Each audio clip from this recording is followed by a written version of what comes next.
सिंधु बाबा का आगे का चरित्र ब्रज के भक्त से सुनाते हैं।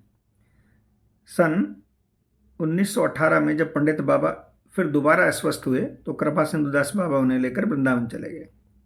वृंदावन में लगभग 9 वर्ष मदन मोहन जी की बगीची आदि स्थानों में रहने के पश्चात 1926 में दाऊ जी की बगीचे में रहने लगे और यहाँ पर सन 1940 में पंडित बाबा ने शरीर का त्याग कर दिया। पंडित बाबा के अप्राकट्य के पश्चात कृपा सिंधु बाबा को उनका विरह असहनीय हो गया। उनका अन्न जल छूट गया।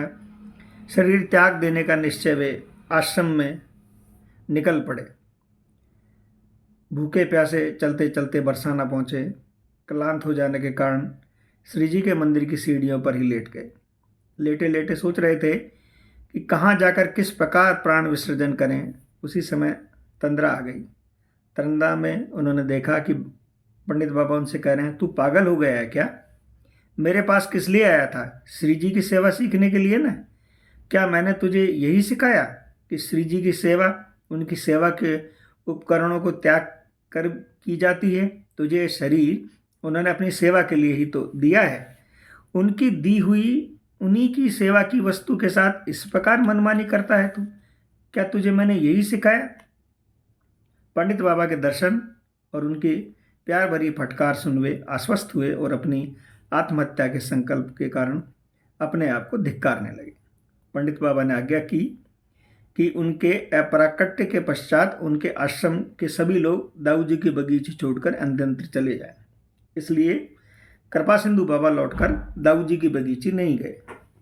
कुछ ही दिनों उनके भक्तों ने दाऊ जी की बगीचे के निकट भागवत निवास नाम के एक भव्य आश्रम का निर्माण किया और बाबा का शेष जीवन यहीं व्यतीत हुआ।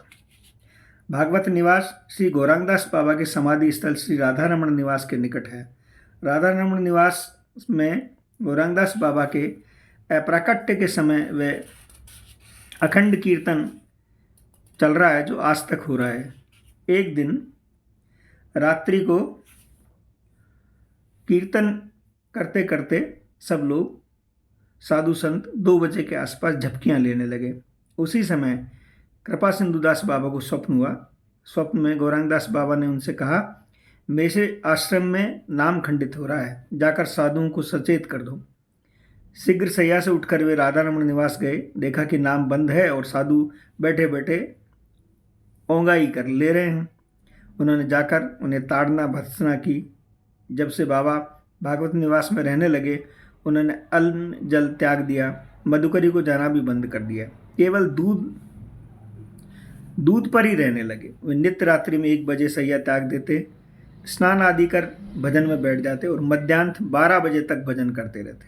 12 बजे स्नान कर गिरधारी जी की सेवा करते, फिर दूध पीकर विश्राम करते। कुछ देर विश्राम कर फिर भजन में बैठ जाते। बाबा की भजन क्रिया का मुख्य अंग का नाम जप सहित अष्टांग लीला स्मरण था। वे संध्या का समय जिज्ञासु साधुओं के लिए खाली रखते। जो लोग उनके पास भजन संबंधी उपदेश ग्रहण करने आते उन्हें वे उपदेश देते। शेष अवस्था में बाबा के पास दर्शनार्थी बहुत आने लगे। शिष्य सेवक भी बहुत एकत्रित हो गए। वे भागवत निवास के कोलाहलपूर्ण वातावरण से ऊब गए।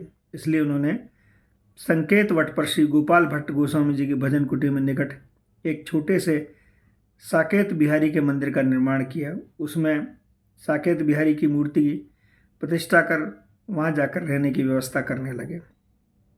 सब तैयारी हो गई। उनका आसन भी वहाँ से पहुँचा दिया गया। दूसरे दिन पौष शुक्ल दशमी संमत 2028 को साकेत वट जाना था। गए भी, पर शरीर वृंदावन में छूट गए। रात्रि 1 बजे सदा की भांति सोकर उठे, स्नान और तिलकादि कर तख्त पर बैठे, कुछ अस्वस्थता का अनुभव किया और हा गौर हा निताई कहकर साकेत बिहारी के निकट प्रयाण कर गया। जय जय श्री राधे निताई गौर हरि बोल।